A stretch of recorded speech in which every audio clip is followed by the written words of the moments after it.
El doctor Alberto Ruscolequier es economista, periodista y analista internacional. Alberto, ¿cómo le va? Muy buenos días. ¿Qué tal? Muy buenos días. Gracias por la invitación. Bueno, efectivamente... ¿Qué Bolivia se viene a partir del 8 de noviembre? Qué buena pregunta. Va a ser una Bolivia totalmente diferente porque, como bien apuntaste vos cuando comenzó esta entrevista, la verdad que Bolivia está, en principio, por los resultados electorales, tratando de dejar atrás 20 años del partido Movimiento al Socialismo. ¿Cómo terminó económicamente Bolivia? Que de alguna manera tiene la explicación por qué los bolivianos votaron en el sentido que lo han hecho. Ni siquiera en la izquierda llegó al balotaje. Simplemente porque Bolivia tuvo en los últimos 2 años un deterioro económico muy pronunciado, tuvo una inflación que venían de una inflación muy baja y el último año están hablando de una inflación más del 23-24%. Claro, que cuando uno lo escucha para Argentina le parece que es una nimiedad. Claro. Pero recordemos que países que tuvieron inflaciones del 2% anual o prácticamente ninguna, hablar del 23-24% es una monstruosidad, como que realmente lo es. Venían también con un déficit fiscal del 10% de su PBI, eso también implicó grandes problemas, hubo problemas también en cuanto a hacerse de cierto tipo de energía, y esto fue provocando un deterioro enorme, sin contar también las luchas intestinas que venía teniendo ya la propia izquierda, cuando Morales, el cocalero Evo Morales se peleó en su momento con su sucesor, que era Luis Arce, que también en el interín también hubo un problema cuando hubo, ¿te acordás?, una presidenta interina, Janine Áñez, correcto, que la verdad es que cuando Bolivia fue un caos, ella asumió el poder y finalmente terminó presa, está todavía esperando el proceso, está condenada, entonces fue toda una situación pero muy problemática. ¿Qué propone el presidente Rodrigo, que está elegido? Bueno, en realidad es el hijo de un expresidente que hubo en Bolivia, Zamora, que fue presidente de 1989 hasta 1993. Fue presidente durante 4 años. Y si bien es cierto que los dos competidores, uno, el elegido, Rodrigo Paz, es la persona que de alguna manera encara un cambio un poco más moderado que el otro contendiente, no obstante, vamos a ver qué es lo que dijo. Vos sabés que los políticos siempre se caracterizan por lo que prometen y no necesariamente por lo que cumplen. Exacto. ¿Correcto? Sí. Es lo que está diciendo en este momento. Dice, bueno, quiero un capitalismo para todos. Cito textualmente las palabras del candidato elegido que va a asumir el próximo 8 de noviembre.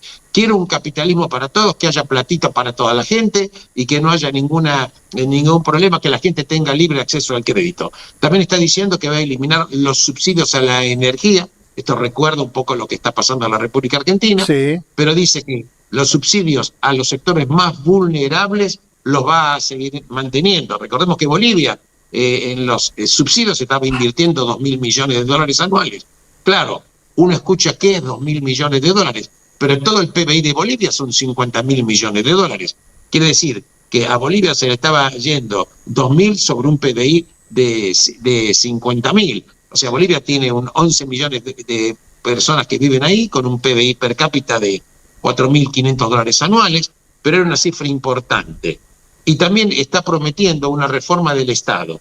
Vos fijate en lo que estas palabras cómo suenan frente al partido del Movimiento al Socialismo. Decimos que Rodrigo Paz es más moderado que el otro contendiente que no llegó a obtener la presidencia. No obstante, si vos lo comparás, esto que está declarando Paz con respecto al Movimiento al Socialismo, para la izquierda boliviana es absoluta y totalmente indigerible.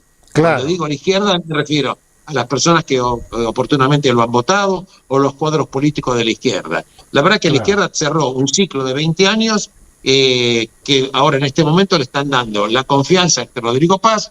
Vamos a ver cómo termina la historia, porque en definitiva los procesos pueden, si él llega a fracasar, nada haría suponer de que esto no podría volver a tener en un futuro un cambio a la izquierda. Esperemos que no, porque la verdad que la gente que en su momento votó masivamente al Movimiento al Socialismo, 20 años en el poder, decidió por lo menos abrazarse a un cambio de rumbo un poco más moderado que el otro contendiente, pero enormemente diferenciado de la política que estaba llevando a cabo el MAS, Movimiento al Socialismo. Ahora, ¿qué va a ser del futuro de Evo Morales?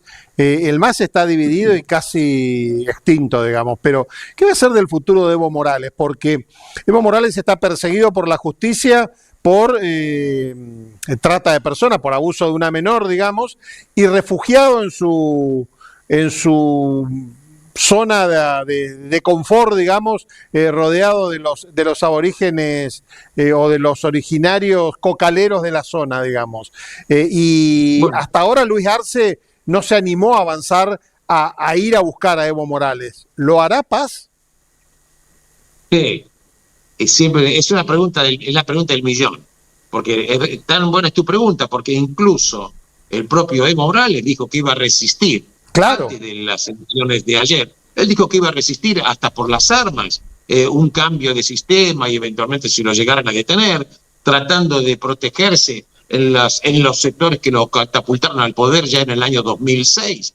Así que es un hombre muy, yo diría, muy enfermo por el poder. En su momento trató de lograr que la Constitución le permitiera absolutamente todo. La verdad que es una de las personas que tiene ese tipo de caracterología psicológica de no aceptar que todo en la vida política tiene su momento y claro, todo pasa, absolutamente todo pasa. Esto es un síndrome que muchos políticos de muchos países del mundo también tienen, ¿no? Que se resignan a saber que la etapa política de una persona es simplemente para un tiempo. Seguro, seguro. Suena difícil la misión que va a tener que emprender Paz, no solo por lo que va a tener que dar vuelta en Bolivia, sino por esta oposición que le va a poner Evo Morales y que le va a traer sus dolores de cabeza Bolivia adentro. Absolutamente, absolutamente, porque una de las condiciones que va a querer la izquierda es demostrarle al pueblo que hicieron un cambio enorme, y lo único que hicieron es haber fracasado a todas las reformas que ellos dicen han conseguido con el movimiento al socialismo. Pero en definitiva, por supuesto, que esperemos que Rodrigo Paz tenga la inteligencia suficiente y el apoyo de la población para eventualmente hacerle frente a todos los intentos que seguramente va a haber. Bolivia políticamente en la historia no viene de situaciones políticas muy fáciles, muchos enfrentamientos, mucha violencia, y ojalá que la pueda cambiar y manejarse adecuadamente. Alberto, por último, ¿la elección de Paz pone contento a los Estados Unidos o no? Mira, absolutamente, mira, te lo puedo contestar absolutamente y totalmente que sí. Y te voy a explicar por qué.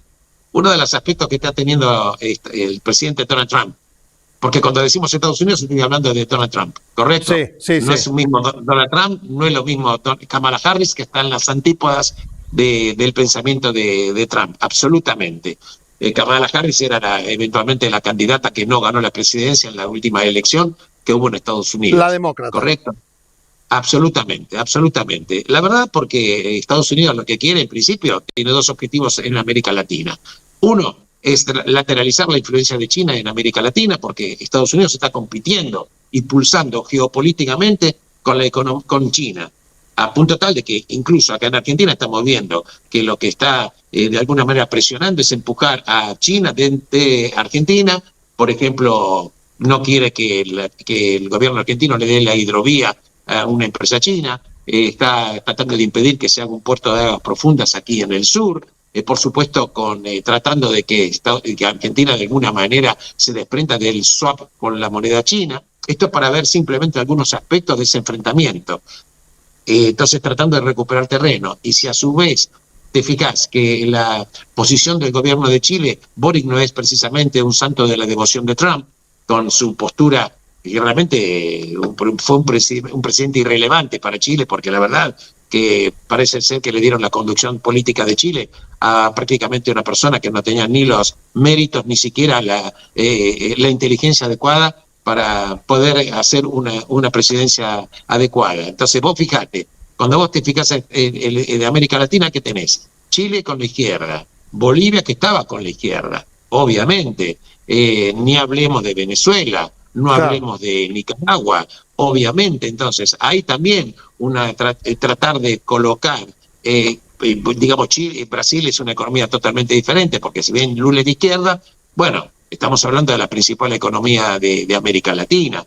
Obviamente Entonces, para Estados Unidos, cualquier régimen político que se vaya de lo que es la izquierda, de este bloque de izquierda, lo ve como con ganas de alegría. Por eso no hay duda que Estados Unidos celebra sin duda el triunfo de Rodrigo Paz, por Rodrigo Paz, pero fundamentalmente por haber desalojado el movimiento al socialismo de 20 años del poder.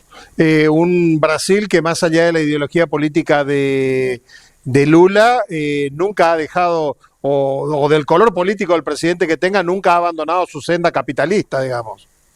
Absolutamente. Sacás un punto fundamental, porque ahí en Brasil, en principio tiene ¿cómo te explicar? Itamaraty, que es la Cancillería, tiene primero funcionarios políticos de carrera. Digamos, tiene diplomáticos de carrera. Quiere decir que no lo van cambiando como si fueran, ¿cómo te explica? Como si fueran como si fuera políticos Argentina. de turno que conviven. Claro, absolutamente. Tiene una política a largo plazo.